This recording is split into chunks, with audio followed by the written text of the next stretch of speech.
Ahora, ahora. A continuación va a comenzar la conferencia plenaria del director de la Agencia Antidopaje francesa, que es Bruno Merbois, y el título va a ser La actualidad de la lucha antidopaje en Francia. Muchas gracias, Bruno. Muchas gracias. Bonjour à tous. Je tiens d'abord, à titre liminaire, à remercier l'agence espagnole de m'avoir invité à prendre part à votre congrès et à me permettre de m'exprimer en langue française. Je me félicite d'autant plus d'être présent parmi vous que le moment me semble bien choisi pour confronter les expériences françaises et espagnoles face au problème du dopage. Et deux séries de raisons nous y invitent, aussi bien sur le plan national qu'international. Sur le plan national, l'année 2013 a été marquée en Espagne par le vote de la loi fondamentale du 20 juin 2013 sur la lutte contre le dopage, qui comporte plus de 60 articles. Et en France, l'année 2013 a été marquée par les travaux d'une commission d'enquête du Sénat qui a débouché sur 60 propositions. Sur le plan international, s'est tenu à Johannesburg du 12 au 15 novembre dernier le 4e congrès mondial antidopage, qui a été marqué notamment par l'adoption d'une nouvelle version, la 3e, du Code mondial antidopage, version qui sera applicable à compter du 1er janvier 2015. Cela illustre l'encadrement au plan international de la lutte contre le dopage, encadrement qui n'est pas nouveau, puisqu'il existe en la matière une convention du Conseil de l'Europe de novembre 1989 et une convention de l'UNESCO d'octobre 2005, conventions qui sont l'une et l'autre ratifiées aussi bien par l'Espagne que la France, pour celle du Conseil de l'Europe par 52 États, pour celle de l'UNESCO par 176 États. Il y a donc un arrière-plan international qui conduit à ce qu'il y ait des similitudes quant à la lutte antidopage dans nos deux pays. Mais il y a aussi, je dirais, des idées préconçues ou des changements d'approche. Et tout en me réservant de répondre à d'éventuelles questions de votre part, je voudrais simplement vous exposer la situation en France, en soulignant dans un premier temps de mon exposé les atouts dont dispose l'Agence française de lutte contre le dopage, et en voyant dans un deuxième temps comment il est encore possible d'accroître l'efficacité de ces moyens d'action. Alors pour ce qui est des atouts dont dispose l'Agence française, je crois qu'il faut partir de cette idée qu'en France, les souhaits et les efforts du mouvement sportif dans son ensemble visant à lutter contre le dopage ont reçu un prolongement très actif de la part des pouvoirs publics. Car l'organisation du sport est considérée en France comme une mission de service public par la jurisprudence administrative.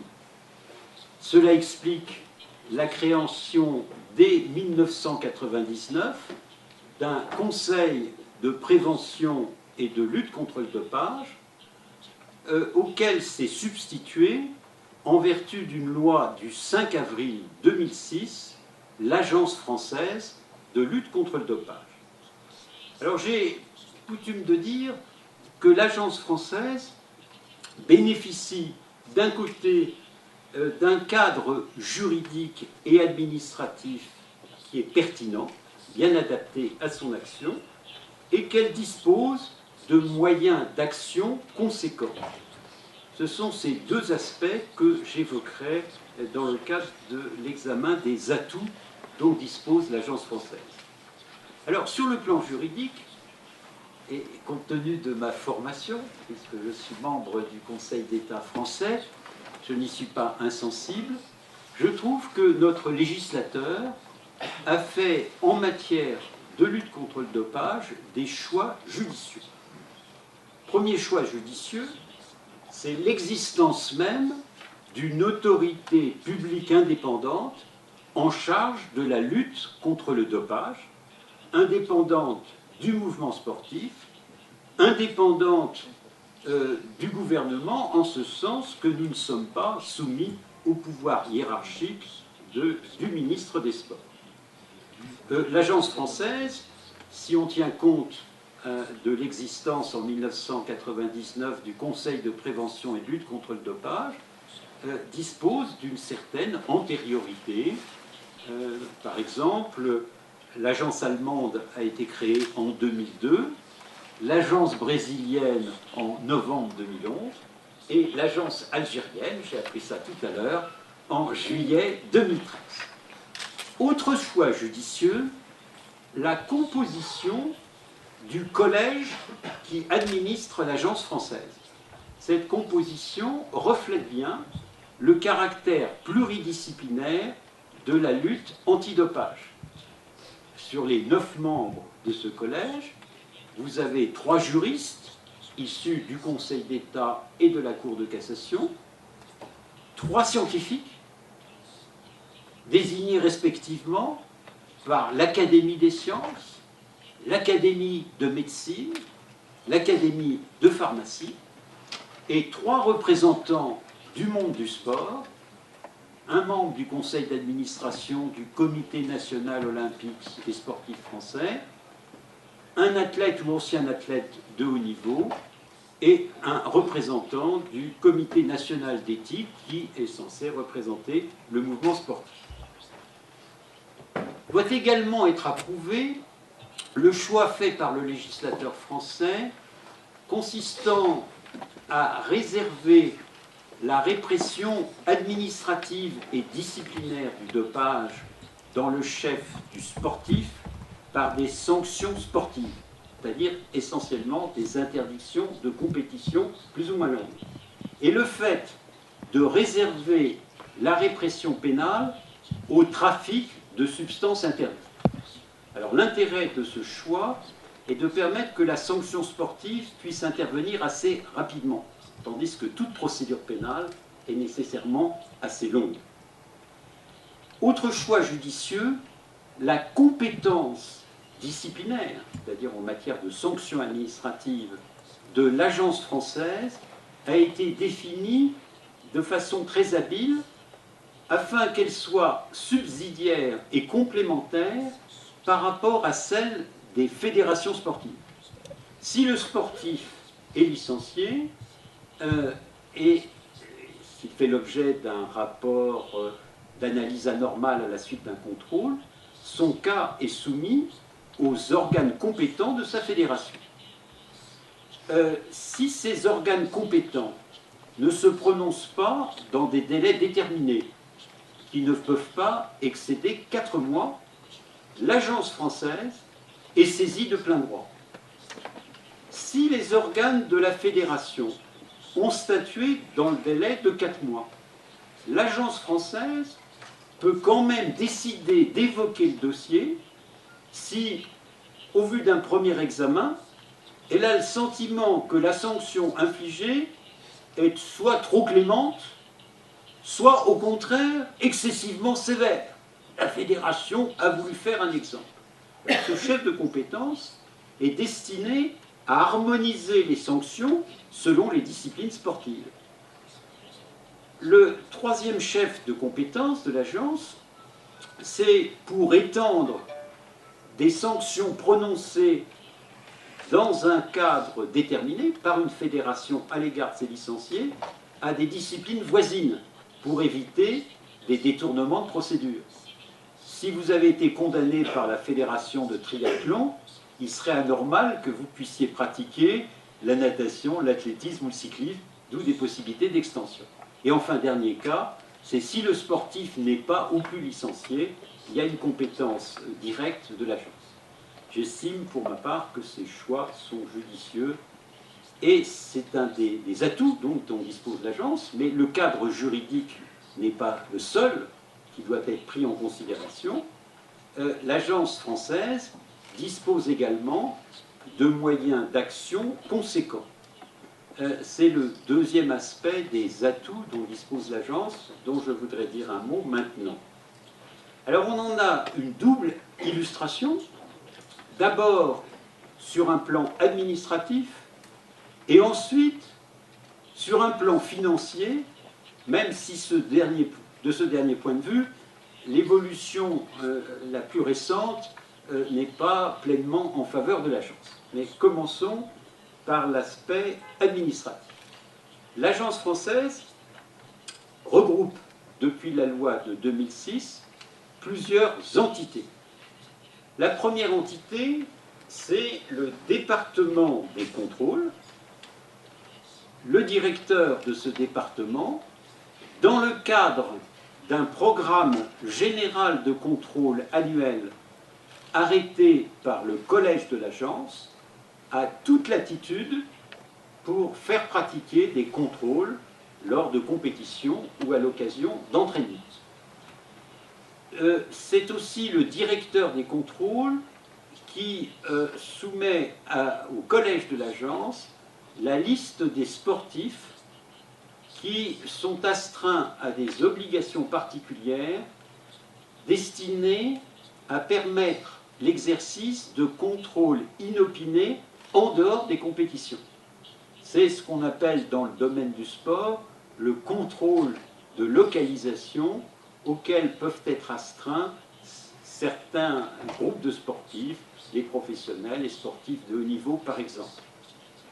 Ce mécanisme, j'en dirai un mot plus avant, est utile à la lutte contre le dopage, même si à l'heure actuelle, il est fortement contesté en France par les sports collectifs avec un prolongement de leur action devant la Cour européenne des droits de l'homme.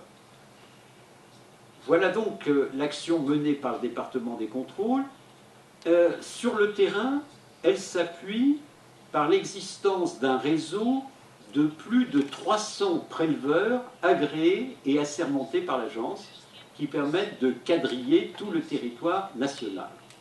Et à l'échelon local, nous pouvons compter sur le concours des directions régionales dépendant du ministère de la Jeunesse et des Sports avec lesquelles nous sommes liés par voie de convention. Donc, l'agence, c'est d'abord le département des concours. C'est aussi le laboratoire accrédité par l'Agence mondiale antidopage qui est situé à Châtenay-Malabry. C'est l'un des 32 ou 33 laboratoires accrédités qui existent sur le plan international et qui chaque année examinent de l'ordre de 10 000 échantillons, urinaires ou sanguins, et qui a une certaine réputation. Alors vous pourrez comparer son activité à celle du laboratoire de Madrid. J'ai eu le plaisir de discuter hier avec son nouveau directeur et avec le laboratoire de Barcelone. L'agence française comporte également une cellule médicale qui est habilitée à délivrer ce qu'on appelle les autorisations d'usage à des fins thérapeutiques. C'est prévu par la législation antidopage. Il s'agit quand même de permettre, sous certaines conditions, aux sportifs d'avoir recours à des substances interdites pour des raisons médicales, et c'est étroitement réglementé en vertu d'un standard de l'Agence mondiale. Nous bénéficions également du concours d'un conseiller scientifique, car le président du collège, qui est juriste de formation, ne peut pas prétendre avoir un savoir scientifique suffisant, et un comité d'orientation scientifique qui examine les projets de recherche que nous finançons. Enfin, pour assurer l'harmonisation de tous ces services, il y a un poste de secrétaire général qui agit sous l'autorité du président de l'agence. Alors, je ne suis pas directeur, comme on l'a indiqué, mais bon, ce n'est pas un problème, ce sont les mêmes fonctions. Nous disposons, en dehors de ces moyens administratifs, de moyens budgétaires qui, jusqu'à une date récente, nous plaçaient dans une situation satisfaisante. Notre budget est en effet de l'ordre de 9 millions d'euros, hein, mais il y a le laboratoire qui dépend de nous, qui a des grosses exigences, ce qui est tout à fait normal. Et pour les 9/10, ce budget est alimenté par une subvention du budget de l'État. Au cours des 3 dernières années, nous avions pu maintenir cette subvention au même niveau et assurer la continuité de nos actions en dépit d'une augmentation de nos coûts grâce à des prélèvements sur notre fonds de réserve. Et peu après ma prise de fonction, en janvier 2011, lorsque j'avais assisté à un colloque à Paris et qu'un représentant du Conseil de l'Europe avait dit qu'à l'échelon du Conseil de l'Europe, il y avait eu, en matière de lutte contre le dopage, un recul de 30% des crédits consacrés à cette lutte, je me sentais un peu à l'abri, puisque j'avais obtenu le maintien de ma subvention. Mais, dans la période récente, en février 2013, dans le cadre de ce qu'on appelait des mesures de surgel, bon, c'est du jargon administratif, on nous a réduit notre subvention de 10%. J'avais repris espoir lorsque la ministre des Sports avait déclaré lors d'un entretien au quotidien du sport, le journal L'Équipe, que la subvention accordée à l'agence serait pour 2014 maintenue à son niveau inscrit les années précédentes. Mais quelques jours après la promulgation de la loi de finances, est intervenue une procédure de mise en réserve des crédits à hauteur de 7%. Alors c'est un terme pudique pour dire qu'on nous réduit notre subvention de 7%. Donc les temps sont difficiles, j'espère qu'ils le sont moins pour l'agence espagnole, mais je n'en suis pas persuadé. Alors, pour justifier la levée de la réserve, parce que d'accord avec le ministère des Sports, nous allons plaider notre cause auprès de la direction du budget du ministère des Finances, il nous faut apporter des justifications et montrer que nous entendons renforcer nos moyens d'action. Alors c'est ce deuxième aspect dont je voudrais dire un mot maintenant. En partant, si vous voulez, de cette idée qu'on assiste sur un plan global, et notamment le cas de la France l'illustre, à un nombre plus élevé de contrôles urinaires ou sanguins pratiqués à l'occasion des compétitions à l'entraînement. On observe également une diminution en pourcentage du nombre de cas où ces contrôles débouche sur un rapport d'analyse anormal, c'est-à-dire la mise en évidence de la prise d'une substance interdite par la législation antidopage, ce qui conduit normalement à une sanction, sauf si le sportif prouve l'origine du produit ou justifie de raisons médicales appropriées. Alors ça peut être interprété de diverses façons. Je crois que ça signifie, et les spécialistes sont d'accord là-dessus, ça traduit un recul de ce qu'on pourrait appeler le dopage organisé. Mais est-ce à dire qu'il y a un recul du dopage? Je n'en suis pas convaincu. Cela montre simplement une certaine érosion des modes de preuve traditionnels qui sont ceux sur lesquels est centrée notre action jusqu'ici. D'où une double réaction. La première, qui consiste à donner davantage d'efficacité à ces modes de preuve analytiques, car ils conservent leur intérêt. Et la deuxième type d'action, c'est aller au-delà de ces modes de preuve, comme le préconise sur certains points le rapport de la commission d'enquête sénatoriale. Alors je vais reprendre ce qui, à mes yeux, est de nature à conforter, à donner plus d'efficacité aux modes de preuve analytiques. Alors il y a trois orientations. La première orientation, c'est faire en sorte que les contrôles soient inopinés, soient imprévisibles de la part du sportif, ou au maximum imprévisibles. La deuxième orientation, ça consiste à avoir recours, et je définirai le terme, à des analyses dites rétrospectives, dans le cadre d'une politique en ce sens. Et la troisième formule, c'est de développer les modes indirects de détection du dopage à l'égard, sur le mode de ce qu'on appelle le passeport biologique du sportif. Alors, je vais faire le point sur la situation de ces trois orientations dans le cadre de la France. Alors, les contrôles inopinés, c'est-à-dire en dehors des compétitions, si possible à l'entraînement, et pour certaines catégories de sportifs soumis à l'obligation de localisation au créneau horaire qu'ils ont indiqué pour être disponibles à l'effet de pratiquer un contrôle. Alors la législation française oblige ces catégories de sportifs appartenant à ce qu'on appelle le groupe cible de l'agence française à fournir des indications sur leur emploi du temps en dégageant une période de 60 minutes comprise entre 6h et 21h où ils pourront être disponibles pour un contrôle. Alors, nous estimons, nous, que c'est un mode utile de contrôle. Nous essayons de le perfectionner, c'est-à-dire de faire en sorte que chaque sportif membre du groupe cible fasse l'objet d'un minimum de contrôle. Et nous nous préoccupons de la possibilité de les contrôler lorsqu'ils se situent en dehors du territoire national. Et nous sommes demandeurs du concours d'agences comparables à la nôtre pour pratiquer des contrôles s'ils se trouvent sur le territoire d'un État comportant une organisation nationale antidopage. Nous avons pu établir des relations en ce sens avec l'agence américaine, avec l'agence suisse.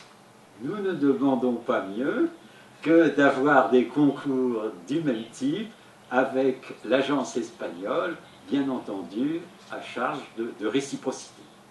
Ça, c'est le maintien de ces contrôles inopinés en ayant les moyens d'une politique à cet égard. Et dans l'immédiat, nous nous efforçons de défendre cette réglementation mise en cause devant la Cour européenne des droits de l'homme à l'heure actuelle.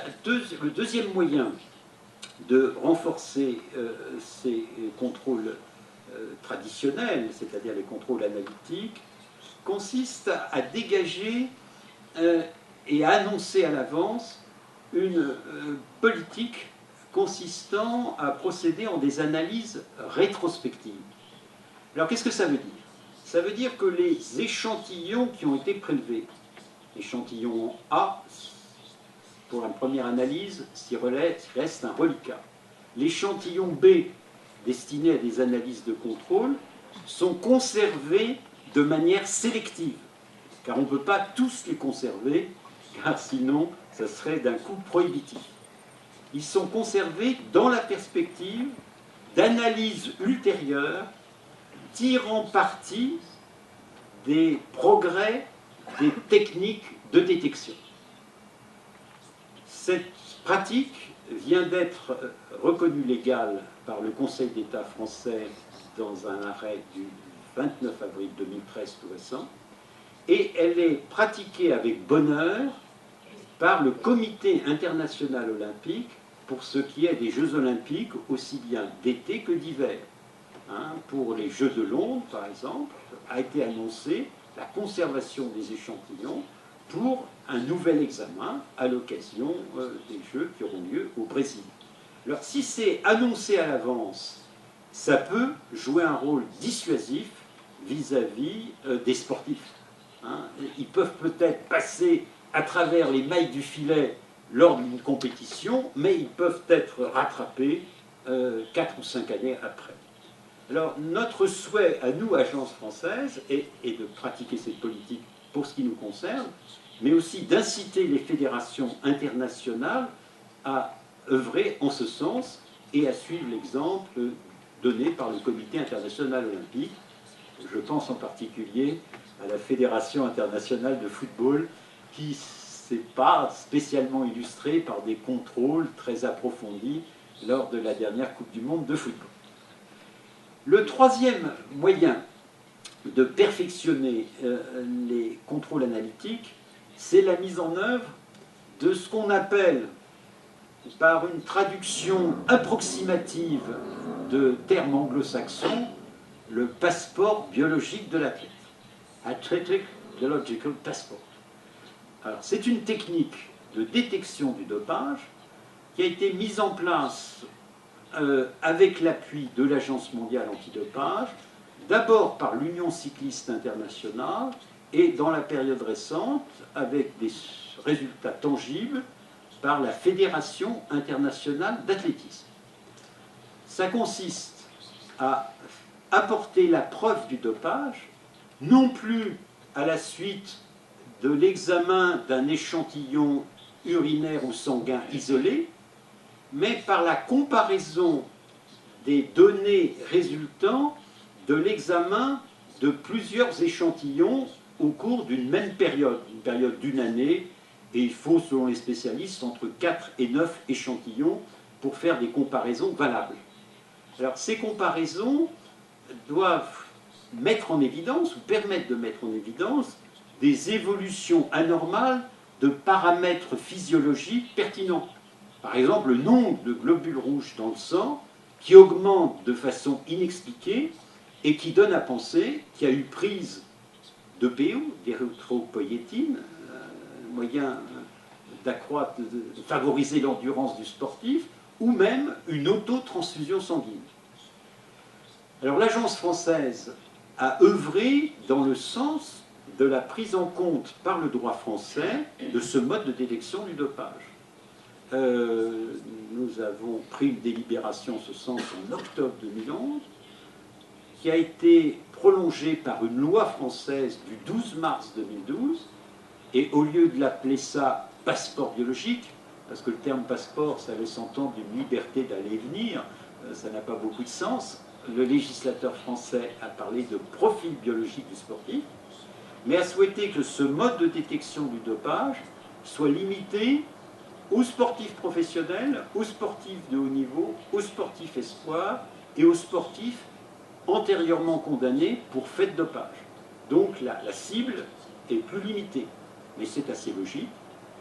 Simplement, il a fallu que soient pris les décrets d'application de cette loi, ce qui n'a pas été simple, mais nos efforts viennent d'être couronnés de succès, puisqu'ont été publiés au journal officiel du 31 décembre 2013 deux décrets du 27 décembre 2013, notamment un permettant le traitement automatisé des données résultant des contrôles antidopage effectués, qui a pu être pris après avis de notre organisme de protection des données, ce qui est en droit français, la Commission nationale informatique et liberté.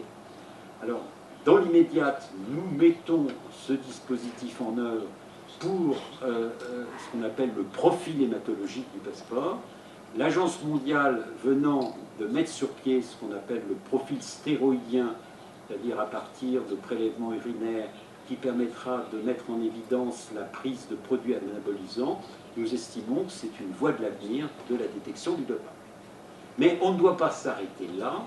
Il y a également la recherche de modes de preuve non analytiques, et il y a, je crois, 3 axes d'action dans ce domaine. Alors le premier axe d'action, c'est les échanges d'informations entre acteurs de la lutte antidopage C'est ensuite l'existence d'une mission d'investigation confiée au département des contrôles, et c'est enfin une accentuation peut-être du volet pénal de la répression de lutte contre le dopage. Alors les échanges d'informations doivent permettre de mieux cibler les contrôles et de mieux mettre en évidence l'existence de réseaux de trafic, car le sportif ayant recours à des substances interdites, c'est un peu le dernier maillon de la chaîne. Il faut pouvoir remonter les divers éléments. Alors nous sommes très attentifs à des échanges d'informations accrus sur le plan national comme au plan international. Nous avons une base juridique sur le plan national avec un article du Code du sport qui le prévoit.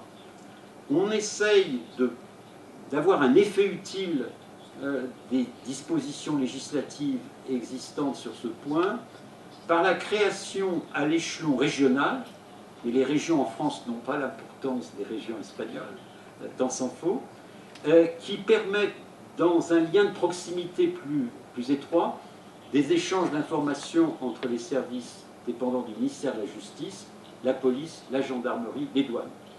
Alors, il y a un décret qui est intervenu sur ce point le 26 juin 2013, visant à renforcer cette coopération sur le plan national dans ses prolongements à l'échelon régional. Mais nous misons aussi beaucoup sur des échanges sur le plan international. Alors, à la demande de l'Agence française, une loi du 1er février 2012 permet ces échanges entre organisations nationales antidopage, et elle a été mise immédiatement en vigueur dans nos rapports avec l'agence américaine, et la loi étant promulguée le 1er février 2012, j'ai reçu au siège de l'agence française le 12 mars 2012 le président de l'agence américaine, et nous lui avons remis tous les éléments dont on disposait sur l'affaire Armstrong. Et comme c'était une loi relative au mode de preuve, elle était d'application immédiate, ça s'est montré très efficace. Et nous avons aussi des relations avec d'autres agences, notamment l'agence suisse, et comme je l'ai dit, nous ne demandons qu'à les développer avec l'agence espagnole. Le deuxième aspect, c'est de doubler le département des contrôles d'une mission d'investigation. Il faut essayer à mieux connaître le milieu sportif, à mieux s'informer sur les sportifs qui tangentent des limites ou dont on peut soupçonner qu'ils sont vulnérables au dopage. Alors nous avons des éléments d'information, le sportif qui revient de blessure, le sportif encore jeune qui veut à tout prix changer de niveau, devenir professionnel et obtenir des résultats coûte que coûte. Le sportif aussi, qui après avoir atteint un pic de performance, mis en évidence de façon scientifique par des études entreprises par un institut de recherche médicale du sport, qui veut maintenir son haut niveau, coûte que coûte. Et alors ça suppose une meilleure connaissance du milieu sportif, et nous avons prévu, dans le cadre de notre programme de lutte contre le dopage, de recruter un investigateur. Alors créer un emploi nouveau en période de restriction budgétaire, c'est presque un exploit, mais nous espérons y parvenir. Et puis, si ça marche, on pourra prolonger dans l'avenir. L'autre élément, ça consiste à accentuer l'aspect pénal. Je vous ai dit qu'un des choix du législateur visait vis-à-vis du sportif à privilégier la répression administrative, mais ne faut-il pas franchir une étape supplémentaire sur le plan pénal? Alors il y a deux thèmes qui ont été abordés à cet égard. Un premier thème défendu par les services de gendarmerie chez nous, qui consiste à pénaliser dans le chef du sportif l'usage de substances interdites. Jusqu'ici, s'il y a usage, il y a uniquement une répression administrative. Si on pénalisait l'usage, selon les services de gendarmerie, on disposerait d'un moyen de pression pour que le sportif dénonce ses fournisseurs.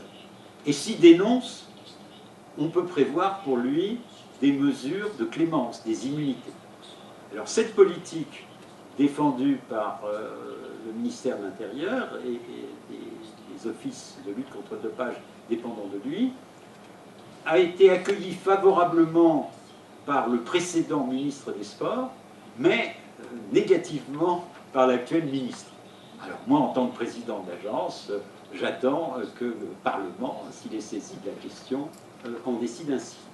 Alors, sans aller jusqu'à pénaliser l'usage dans le chef du sportif, on peut, dans le cadre actuel, et le Code mondial antidopage le prévoit, prévoir des réductions de peine, notamment des sanctions administratives, pour celui qui dénonce son fournisseur ou celui qui l'a incité à prendre telle ou telle substance. C'est ce qu'on appelle les actions dirigées contre l'entourage du sportif, et c'est prévu par l'article 2.9 et l'article 2.10 du Code mondial antidopage. Alors, ça, comme c'est prévu par le Code mondial antidopage, on peut penser que ça pourrait être transposé dans le cadre du sport, mais ça suppose des dispositions prises en ce sens. Alors, pour en terminer, en vous remerciant de votre attention, je voudrais souligner quelques points. D'abord, l'agence française est consciente des limites de son action. Elle ne peut pas faire cavalier seul. Pour être efficace, elle doit agir en collaboration au plan national avec les fédérations sportives, avec les ministères concernés. Elle doit agir au plan international en liaison avec l'Agence mondiale antidopage, avec les fédérations internationales qui sont plus ou moins coopératives. Vous pourrez me poser peut-être des questions sur ce point. Et bien entendu, avec les agences comparables à la nôtre, et notamment l'agence espagnole que je remercie de me recevoir. Et l'autre idée que je voudrais que vous reteniez, c'est l'impression qui est la mienne depuis maintenant près de 3 ans et demi que je suis à la tête de l'agence française, c'est qu'en matière de lutte contre le dopage, l'écart est quand même très grand, trop grand, entre les intentions proclamées par le mouvement sportif, reprises par les gouvernements, et la réalité de la lutte antidopage telle qu'on peut l'observer. Alors, sur le plan international, et intellectuellement, c'est tout à fait pertinent, le sport étant universel, la lutte contre le dopage doit elle-même être universelle. D'où l'existence de l'Agence mondiale antidopage, d'où un Code mondial antidopage.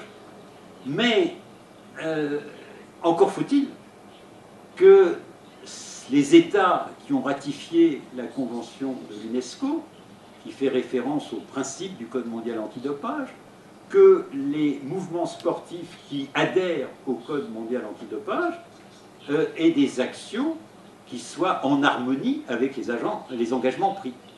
Or, ce que l'on constate, c'est une très grande inégalité des efforts entrepris selon les disciplines sportives et selon les pays.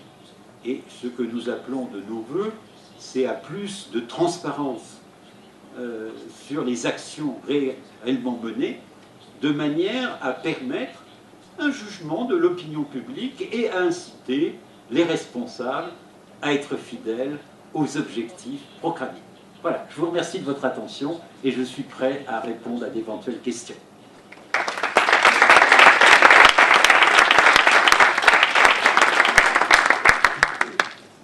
Merci beaucoup. ¿Hay alguna pregunta para... Alors, c'est quel est le canal pour le ¿Cuál es el canal? Francés? Dos. Dos. Ah, d'accord. Muy bien. Hola, buenos días. Bueno, en primer lugar, agradecerte, Oui, c'est bon. agradecerte profundamente esta exposición. No obstante, me quedo un poco preocupado por algunos aspectos que has tocado y me gustaría comentarlos con usted. De toda la exposición has tocado un aspecto como controles fuera de competición. Otro aspecto, la nueva agente, que es un investigador para ese departamento de control. Y finalmente un aspecto legal. En cuanto a la primera pregunta, controles fuera de competición, has comentado que, o lo he malentendido, que no se recogen todas las muestras o que no se analizan todas las muestras. En caso de haberlo entendido mal, me gustaría preguntarte qué criterios se utilizan para la selección de muestras fuera de control, porque has comentado que no se analizan todas.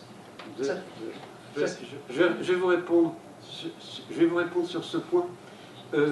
Nous avons à peu près chaque année 10 000 échantillons prélevés et analysés par notre laboratoire de Châtenay-Malabry, aussi bien contrôle urinaire que contrôle sanguin. La tendance est de l'ordre de 40% de contrôle en dehors des compétitions et de 60% en compétition.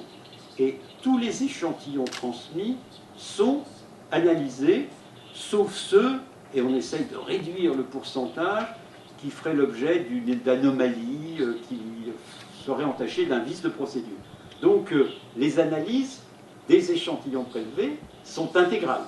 Simplement, nous conservons de manière sélective, après une première analyse d'un échantillon qui s'est avéré non probante, qui ne débouche pas sur un contrôle positif, on en conserve un certain nombre. Pourquoi? Parce qu'on peut avoir des résultats qui sont tangents par rapport aux limites admissibles. Donc c'est un sportif qu'il vaut mieux surveiller. Alors nous ne pouvons pas conserver tous les échantillons qui ont déjà fait l'objet d'une première analyse. Le directeur des contrôles soumet au collège de l'agence chaque trimestre une liste d'échantillons qui seront détruits conformément aux standards de l'Agence mondiale antidopage dans un délai de 3 à 4 mois, et d'échantillons qui au contraire seront conservés dans la limite du délai de prescription qui est à l'heure actuelle de 8 années. Et nous nous débrouillons pour faire en sorte que les sportifs ignorent les échantillons qui sont conservés. C'est-à-dire qu'en annexe à notre délibération, nous occultons les données chiffrées qui permettraient d'identifier les échantillons conservés. Donc, lorsqu'il y a prélèvement, il y a analyse de tous les échantillons prélevés, et la politique de conservation en vue d'analyse ultérieure est limitée à un nombre d'échantillons déterminé.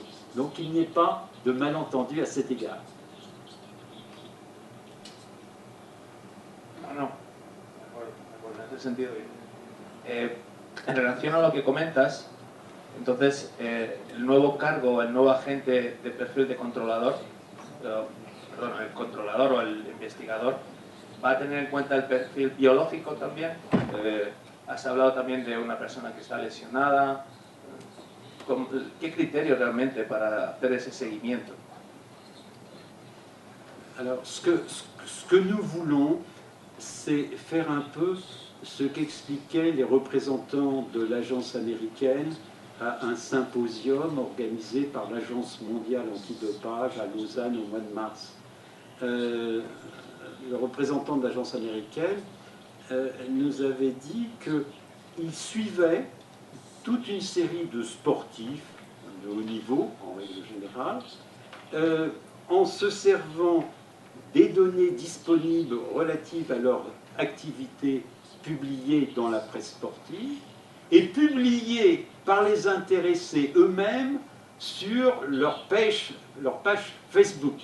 Et il nous disait que les sportifs ne sont pas avares de confidences et qu'on peut, en rapprochant plusieurs éléments, essayer de déterminer les moments de leur activité où ils pourraient être tentés d'avoir recours à des substances interdites.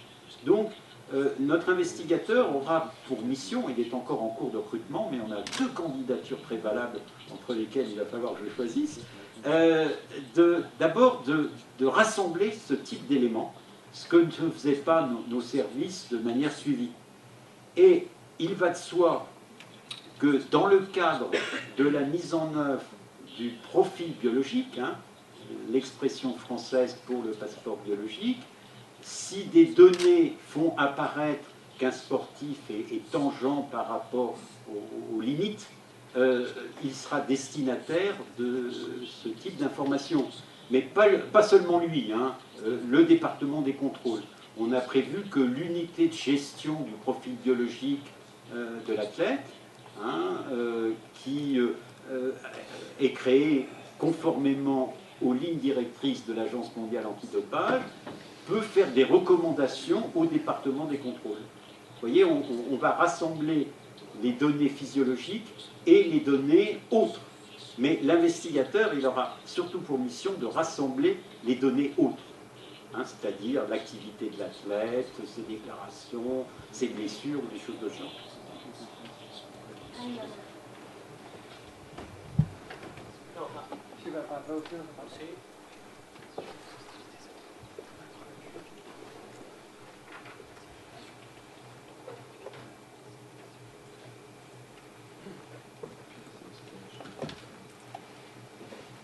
Muchas gracias por la exposición, ha quedado bastante clara la estructura de la agencia francesa.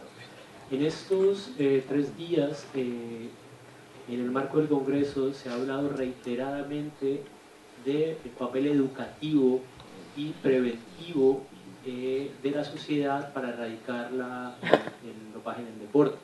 He echado en falta que haya hablado de este tema, entonces me gustaría saber ¿cuál es la estrategia que tiene el gobierno francés para luchar desde un punto de vista educativo para erradicar el dopaje?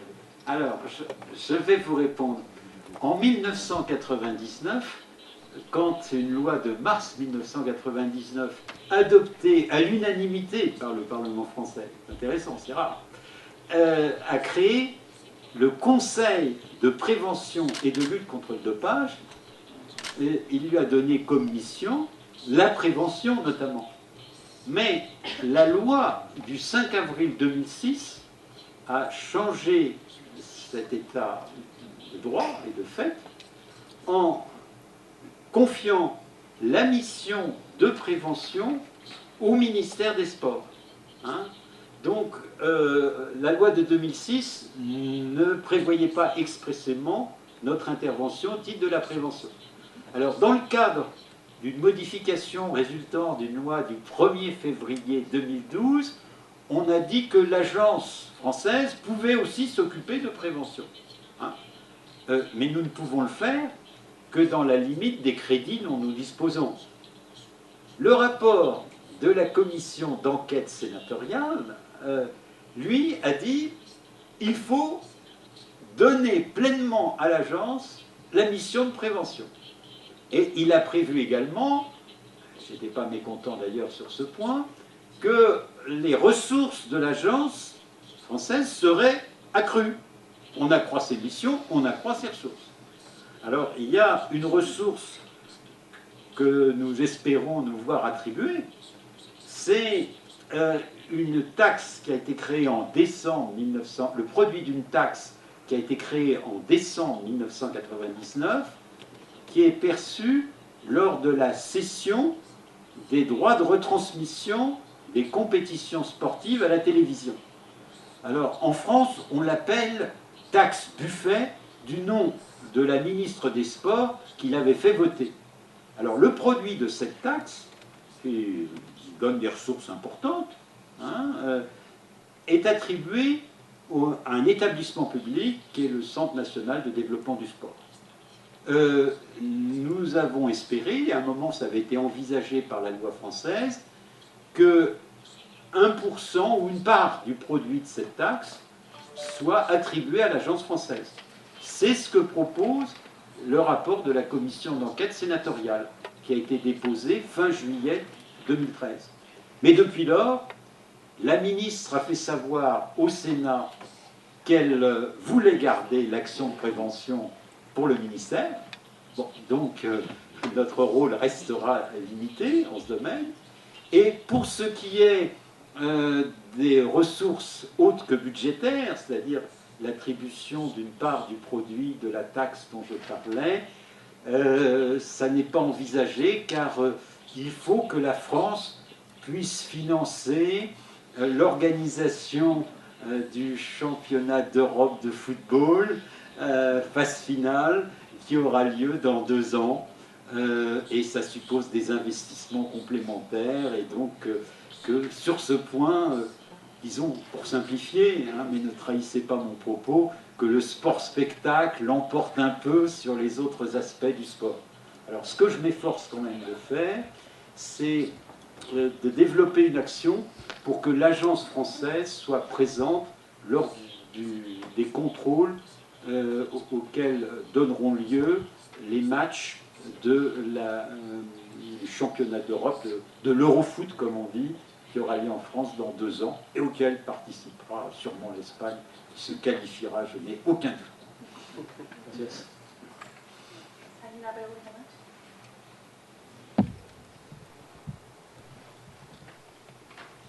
C'est docteur Hafsaoui Ben Youssef de l'Université de Chlef, Algérie. Donc je vous remercie, Monsieur Bruno, pour votre intervention. Concernant la mission préventive de l'agence, qui est très importante, avant de parler bien sûr du contrôle ou bien de sanctions, c'est la prévention, bien sûr. Donc est-ce qu'il y a au niveau de l'agence, est-ce qu'il y a des actions qui ont été réalisées concernant l'organisation des journées scientifiques ou bien des colloques, en collaboration avec les fédérations, pour bien sûr discuter sur le volet préventif je vais vous répondre bien volontiers. D'abord, nous sommes très liés avec le Comité national olympique et sportif français, qui a une commission médicale présidée par un ancien champion olympique, ancien ministre des Sports, Alain Calmat, qui est lui-même médecin. Et nous organisons chaque année un colloque qui réunit le monde du sport, les médecins. Il va y en avoir un à la mi-mars de cette année. Il serait souhaitable, effectivement, qu'on invite nos amis algériens, le cas échéant. Bon. Deuxièmement, nous procédons à des actions ponctuelles de prévention à la mesure de nos moyens. Et l'année dernière, pour les Jeux de la francophonie qui ont eu lieu à Nice, en liaison avec l'Agence mondiale, nous avons organisé des actions de prévention. Et troisièmement, je suis intimement convaincu qu'en matière de lutte contre le dopage, il faut conjuguer les actions de prévention et la sanction. Et j'ai toujours été très impressionné par ce qui ressort de mes discussions avec les présidents de fédérations, et notamment la Fédération française de tennis, qui me tenait ce langage. Nous avons un plan de prévention qui avait été voulu à l'époque par la ministre des Sports alors en fonction, mais nous souhaitons que vous, agence française, vous exerciez des contrôles, y compris sur les compétitions concernant les plus jeunes, les cadets et les juniors, de façon à ce qu'il apparaisse que les bonnes paroles diffusées dans le cadre de la politique de prévention peuvent éventuellement être sanctionnées. Et d'ailleurs, j'ai été très surpris tout à l'heure de votre communication lorsque vous avez dit que dans votre pays, on estimait que certains sports étaient à l'abri du dopage, le billard, le golf, je veux bien, mais le tennis, j'en doute.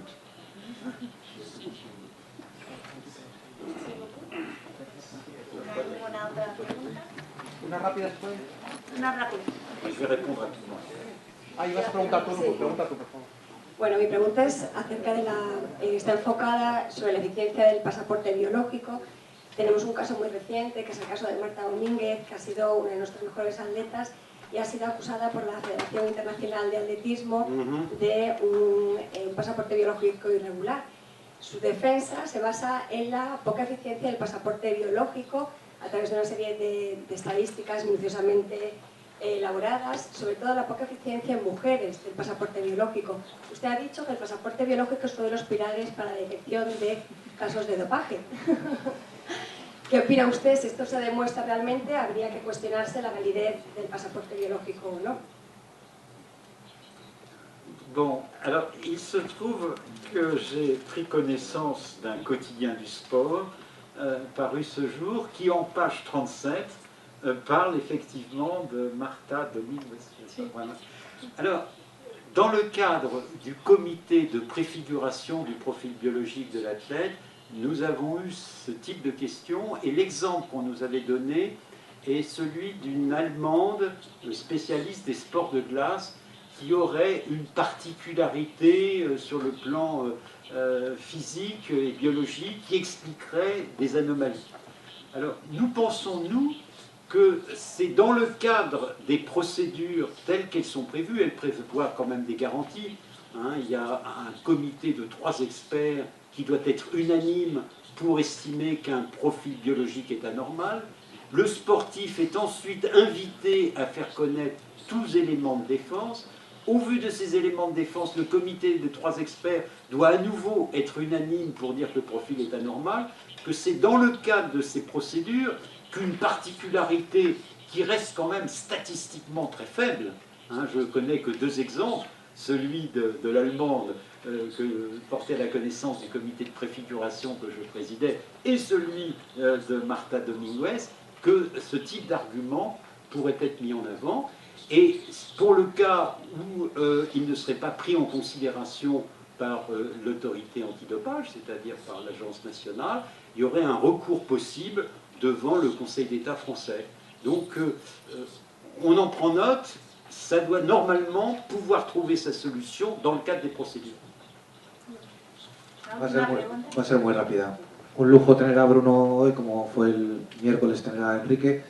En España tenemos el concepto de que en Francia hay una gran cultura deportiva, siempre ponemos como ejemplo el equipo. ¿Crees que tiene relación el tener cultura deportiva en un país con que haya más o menos dopaje o no tiene nada que ver? Gracias. Très brièvement, je ne l'ai peut-être pas suffisamment dit dans mon introduction, la France a quelque chose d'assez particulier, c'est que le sport, depuis une ordonnance de 1945, est considéré comme une mission. L'organisation du sport est une mission de service public. C'est-à-dire que l'État a des responsabilités propres et exerce un droit de regard en la matière, à tel point que ça a été consacré dès 1974 par nos plus hautes juridictions. D'où une intervention de l'État qui vient prolonger et donner plus de force aux règles édictées par le monde du sport. Hein, ça, c'est une caractéristique qui est propre à la France, mais qui pourrait se retrouver dans d'autres pays. Hein, je ne dis pas que nous avons le monopole ou que nous soyons un modèle. Je crois que nous sommes un exemple qui peut éventuellement inspirer celui d'autres pays. Hein. Ce que je note également, c'est qu'il y a une grande unanimité de notre classe politique et de notre monde politique pour lutter contre le dopage dans le sport. Bon, ce n'est pas vrai de tous les sujets en France où l'opinion, au contraire, peut se diviser. Ce qui est quand même plutôt un atout pour l'action que nous menons. Merci. Merci beaucoup.